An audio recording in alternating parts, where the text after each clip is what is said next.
नमस्कार। स्वागत है आपका हमारे चैनल संवाद लाइव पर। मैं हूं जितेश अवस्थी।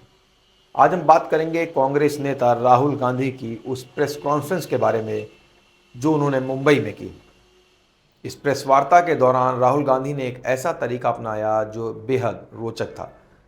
उन्होंने एक अलमारी का ताला खोलकर दो पोस्टर निकाले और सीधे प्रधानमंत्री नरेंद्र मोदी और उद्योगपति गौतम अडानी पर निशाना साधा।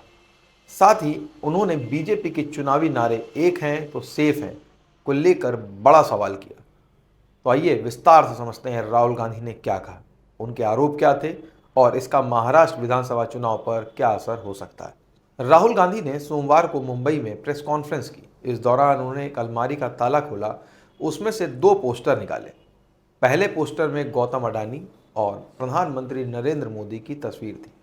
दूसरे पोस्टर में धारावी का नक्शा बना हुआ था।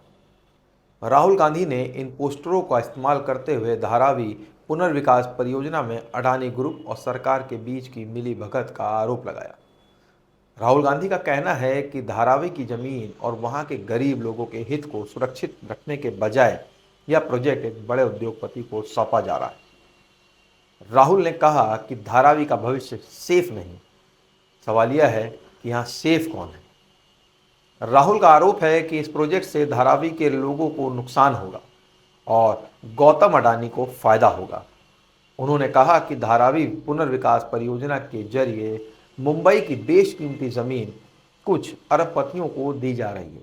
उन्होंने अनुमान लगाया है कि इस प्रक्रिया में 1 लाख करोड़ का फायदा एक उद्योगपति का होगा। राहुल गांधी ने बीजेपी की चुनावी नारे एक हैं तो सेफ हैं को लेकर सीधा हमला बोला। उन्होंने कहा कि यह नारा सिर्फ एक छलावा है। असल में यह नारा उन 1-2 अरबपतियों को सेफ करने का जरिया है जिनके लिए सरकार काम कर रही है। यह चुनाव गरीब और अमीर की लड़ाई का है।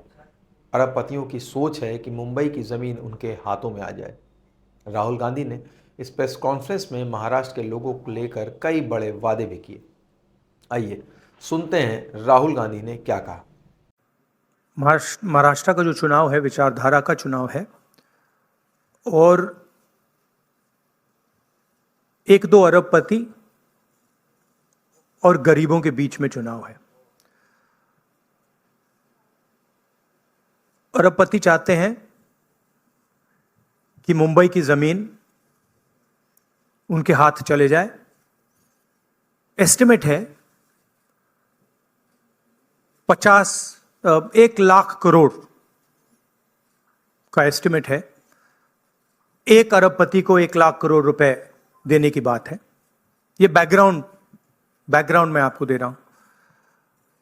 हमारी सोच है कि महाराष्ट्र के किसानों को, गरीबों को, बेरोजगार युवाओं को मदद की जरूरत है।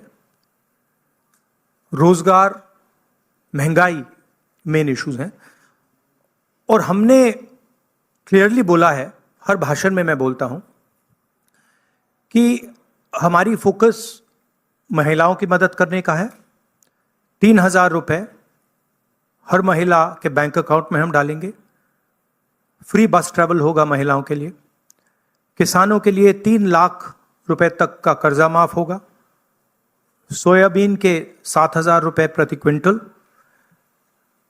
प्याज के किसानों के लिए fair price committee. Fair MSP कपास के किसानों के लिए। कास्ट सेंसस जो हम तेलंगाना में, कर्नाटक में करवा रहे हैं वो हम महाराष्ट्र में करवाएंगे। हम जानना चाहते हैं और महाराष्ट्र की जनता को बताना चाहते हैं कि किसकी कितनी यहाँ पे भागीदारी है, कितना पार्टिसिपेशन है, किसकी कितनी आबादी है। हम चाहते थे कि दिल्ली सरकार इसको करे। पार्लियामेंट हाउस में मैंने साफ बोला है, नरेंद्र मोदी जी के सामने बोला है कि हम कास्ट सेंसस करवाएंगे। ये देश के सामने सबसे बड़ा मुद्दा है। तकरीबन 50% एस्टिमेट है, 50% पिछड़ा वर्ग है, उनकी कहीं पार्टिसिपेशन नहीं है, सरकार में नहीं है, कॉर्पोरेट इंडिया में नहीं है, मीडिया में नहीं है। 15% दलित हैं, 8% आदिवासी हैं, उनकी भी कोई पार्टिसिपेशन नहीं है। तो कास्ट सेंसस सेंट्रल पिलर है हमारी स्ट्रेटजी का। हमने पार्लियामेंट हाउस में मैंने कहा है 50% रिजर्वेशन की दीवार भी हम तोड़ देंगे। वो भी प्रधानमंत्री करना नहीं चाहते हैं। हेल्थ इंश्योरेंस का हमारा यहाँ एक स्कीम है जो राजस्थान में बहुत सक्सेसफुल था। 25 लाख रुपए का स्वास्थ्य बीमा गरीब लोगों को, किसानों को, मजदूरों को, बेरोजगार युवाओं को ऑपरेशन की ज़रूरत हो, दवाई की ज़रूरत हो, एमआरआई की ज़रूरत हो, जो भी मेडिकल फैसिलिटीज़ की ज़रूरत हो, 25 लाख रुपए तक की फैसिलिटी हमारी सरकार प्रोवाइड करेगी। और फाइनल जो युवा हैं, जो नरेंद्र मोदी जी की पॉलिसीज़ ने, नोटबंदी ने, जीएसटी ने जिनको बेरोजगार किया है, उनके लिए अनएम्प्लॉयमेंट अलाउंस 4,000 रुपए का मंथली, और 2.5 लाख जो सरकारी नौकरियां हैं उनको हम कमिट कर रहे हैं कि उनको हम आपके हवाले करेंगे। तो ये हमारा प्रोग्राम है। महाराष्ट्र विधानसभा चुनाव में कुल 288 सीटें हैं।